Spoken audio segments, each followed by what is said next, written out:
पंजाब में प्रचंड बहुमत के साथ चुनाव जीतने के बाद सत्ता में आई आम आदमी पार्टी ने भगवंत मान को मुख्यमंत्री बनाया और कुर्सी संभालते ही पंजाब सरकार ने सूबे के तमाम सरकारी दफ्तरों से महात्मा गांधी की तस्वीर ही हटवा दी, जिस पर खूब बवाल मचा। यहां तक कि केजरीवाल पर महात्मा गांधी के अपमान का भी आरोप लगा।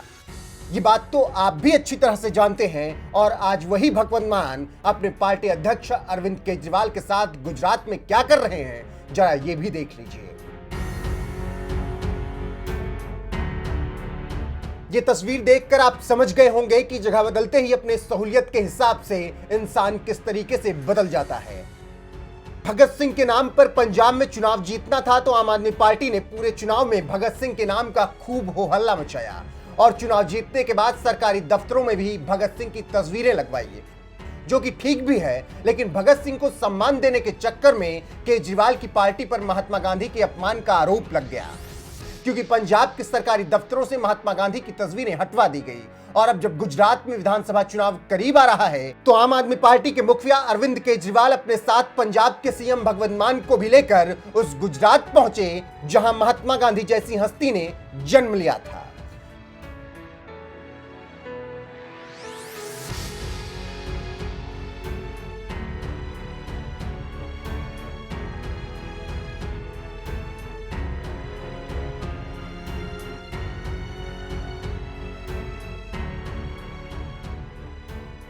साबरमती आश्रम में पहुंचे केजरीवाल और भगवंत मान ने जहां महात्मा गांधी का चरखा चलाया तो वहीं गांधी जी की प्रतिमा पर माल्यार्पण कर फोटो शूट भी करवाया। और जब प्रेस कॉन्फ्रेंस करने आए तो मीडिया ने मौका मिलते ही सवाल दाग दिया कि पंजाब में भगत सिंह के नाम पर राजनीति हुई और गुजरात में क्या गांधी जी के नाम पर राजनीति होगी। इस पर केजरीवाल ने बड़े ही चतुराई से सवाल टालते हुए कह दिया कि राजनीति की बात बाद में करें, ये गांधी जी का पवित्र स्थान है, यहाँ पर गांधी जी की बात करते हैं। इतना कहते ही उठकर केजरीवाल चल दिए। अरविंद जी, गुजरात पंजाब में भगत सिंह के नाम पर और गुजरात में गांधी जी के नाम पर राजनीति होगी। राजनीति की बात बाद में करें, यहाँ पे पवित्र स्थान है, गांधी जी का स्थान है, या गांधी जी की बात करते हैं। राजनीति करने के लिए अरविंद जी मगर विपक्ष ने उन पर जरूर ताबड़तोड़ हमला बोलना शुरू कर दिया। कांग्रेस के राष्ट्रीय सचिव तरुण कुमार ने तंज मारते हुए लिखा, अपने सीएम ऑफिस से महात्मा गांधी जी की तस्वीर हटाकर भगवंत मान केजरीवाल गुजरात में गांधी भवन में जाकर महाझूठा दिखावा कर रहे हैं, देख लो देशवासियों। पत्रकार प्रवीण ने लिखा, चुनाव का चक्कर इन नेताओं से क्या न करवा दे, गुजरात जाकर अरविंद केजरीवाल और भगवंत मान को गांधी याद आए हैं, दिल्ली और पंजाब में तो उनकी फोटो भी नहीं लगवाते। कांग्रेस नेता विनय कुमार दोकनिया ने लिखा, क्या ये दोनों वही ठग हैं जिन्होंने एक हफ्ते पहले बापू की तस्वीर सरकारी दफ्तरों से हटवाई थी और उसका बड़ा प्रचार किया था। आज ये दोनों पाखंडी केजरीवाल और भगवंत मान उन्हीं राष्ट्रपिता बापू के चरखे से खेलबाजी और फोटो ऑप कर के गुजरात की जनता को गुमराह करने निकले हैं। एक कांग्रेस समर्थक ने लिखा, पंजाब में गांधी जी की तस्वीर रखने को भी तैयार नहीं और अब गुजरात में आकर चरखा चला रहे हैं, इसे कहते हैं इलेक्शन के रंग। पंजाब के दफ्तर में गांधी जी की तस्वीर हटाकर गुजरात में गांधी जी की शरण में पहुंचे केजरीवाल और पंजाब के सीएम भगवंत मान को सोशल मीडिया पर कुछ इस तरीके से ट्रोल किया जा रहा है। आपको बता दें कि गुजरात में इसी साल दिसंबर में विधानसभा चुनाव हो सकता है।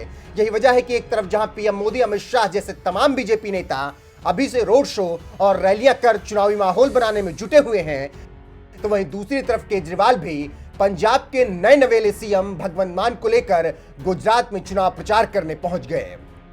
लेकिन पंजाब में 90 से ज्यादा सीट जीतने वाली आम आदमी पार्टी गुजरात में कुछ कमाल दिखा पाएगी, इसकी कम ही संभावनाएं नजर आ रही हैं, क्योंकि जिस पंजाब में आम आदमी पार्टी ने जीत हासिल की वहां पर पहले से ही बीजेपी ना के बराबर है और आम आदमी पार्टी को कहीं ना कहीं कांग्रेस का ही वोट ट्रांसफर हुआ है, जबकि गुजरात तो बीजेपी का गढ़ माना जाता है और बीजेपी के वोटर्स केजरीवाल के साथ जाएंगे, इसकी कम ही उम्मीद है, क्योंकि आम आदमी पार्टी जिस उत्तराखंड, गोवा और यूपी में चुनाव लड़ी वहां बीजेपी की सरकारें रही और बीजेपी के वोटर्स केजरीवाल के साथ नहीं गए, जिसका नतीजा यह हुआ ज्यादातर सीटों पर आम आदमी पार्टी के उम्मीदवारों की जमानत तक जब्त हो गई।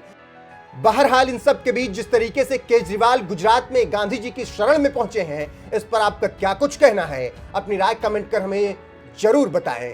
साथ ही बीजेपी शासित उत्तराखंड, गोवा और यूपी में चुनाव लड़ने वाली आम आदमी पार्टी का क्या हाल हुआ, इसकी कहानी आप देश के गृह मंत्री अमित शाह से ही सुन लीजिए। हमें कहा गया कि चुनाव से डरकर हमने ये बिल लेकर आए। भाई हम तो डरे नहीं है चुनाव से। सुनिए, अधीर रंजन भी बोले। नहीं, मैं आपको कह ही नहीं रहा हूं, कहा गया ऐसा कर बोला हूं। चुनाव से डरने का स्वभाव हमारा नहीं है। चुनाव में हार जीत होती रहती है, तो इसी का निरीक्षण कर रहा हूं। सुनिए ना, मगर मैं चुनाव से डरकर कैसे काम होता है वो बताता हूं। इंदिरा जी का चुनाव इलाहाबाद हाई कोर्ट ने निरस्त कर दिया। उसके बाद रातों रात जिस प्रधानमंत्री को इस सदन में वोट देने का अधिकार नहीं था, वो प्रधानमंत्री ने देश भर के सारे लोकतांत्रिक अधिकार छीनकर इमरजेंसी डाली। इसको डर कहते हैं, इसको डर कहते हैं। लोकसभा की मियाद 1 साल बढ़ा दी, इसको डर कहते हैं। और सुनिए, अभी सुनिए ना, सुनिए।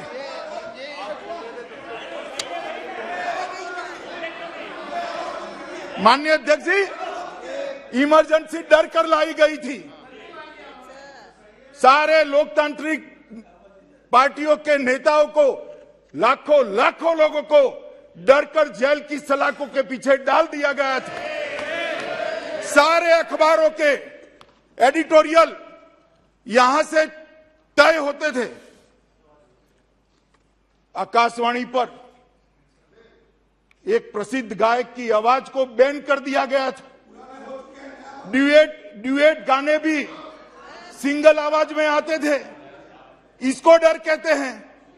और क्या होगा मैं बताता हूं। जो लोग कह रहे हैं ना कि डर चुनाव के कारण डर से ये टाला गया है, वो डरते हैं। तो 6 महीने बाद चुनाव होगा, क्यों डर है भाई? जनता ही करेगी।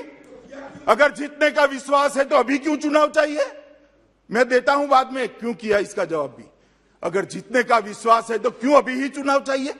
अच्छे काम किए तो 6 महीने बाद भी चुनाव जीत सकते हो।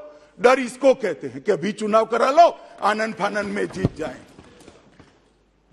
मगर माननीय अध्यक्ष जी, मैं कहने आया हूं कि अगर किसी को डरना है तो किसको डरना है? ये 5 राज्यों के चुनाव का हवाला देकर कहते हैं कि परिणामों से भारतीय जनता पार्टी डर गई और आप पार्टी से डर गई। उत्तर प्रदेश में आप पार्टी 349 सीटों पर चुनाव लड़ी, सभी पर जमानत जब्त। उत्तराखंड में 70 सीटों पर चुनाव लड़ी, 68 सीटों पर जमानत जब्त। गोवा में 39 सीटों पर चुनाव लड़ी, 35 सीटों पर जमानत जब्त।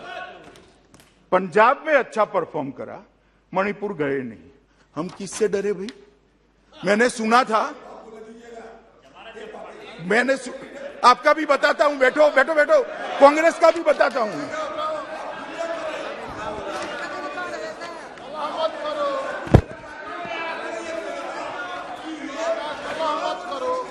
माननीय अध्यक्ष जी,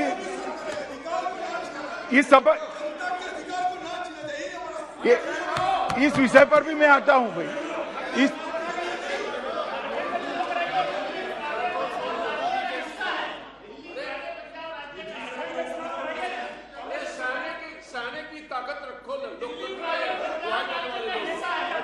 अरे दिल्ली मेरठ का भी हिस्सा है, मेरठ की डिवीजन में आता था दिल्ली।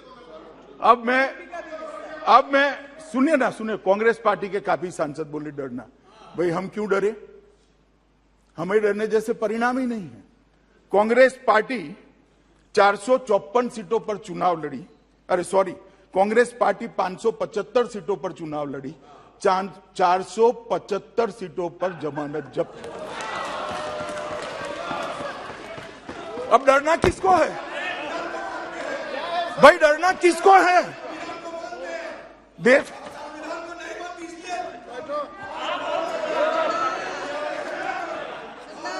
माननीय अध्यक्ष जी, भारतीय जनता पार्टी के कोई कार्यकर्ता को डरने की जरूरत नहीं है। हमने 4 राज्यों में सरकार बनाई है और हमें पूरा भरोसा है कि मोदी जी के नेतृत्व में जहां पर भी चुनाव आएगा हम निश्चित जीत कर आएंगे। हमें कोई डरने की जरूरत नहीं।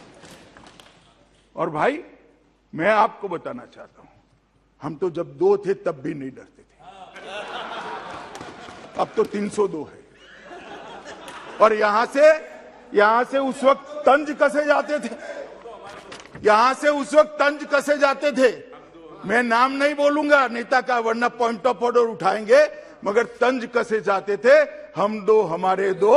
उस पार्टी का आज विपक्ष के नेता का स्टेटस भी नहीं बचा। हम नहीं डरते। चुनाव से डरना क्या हार जीत होती रहती है? जनता का फैसला है, हमने स्पिरिट है।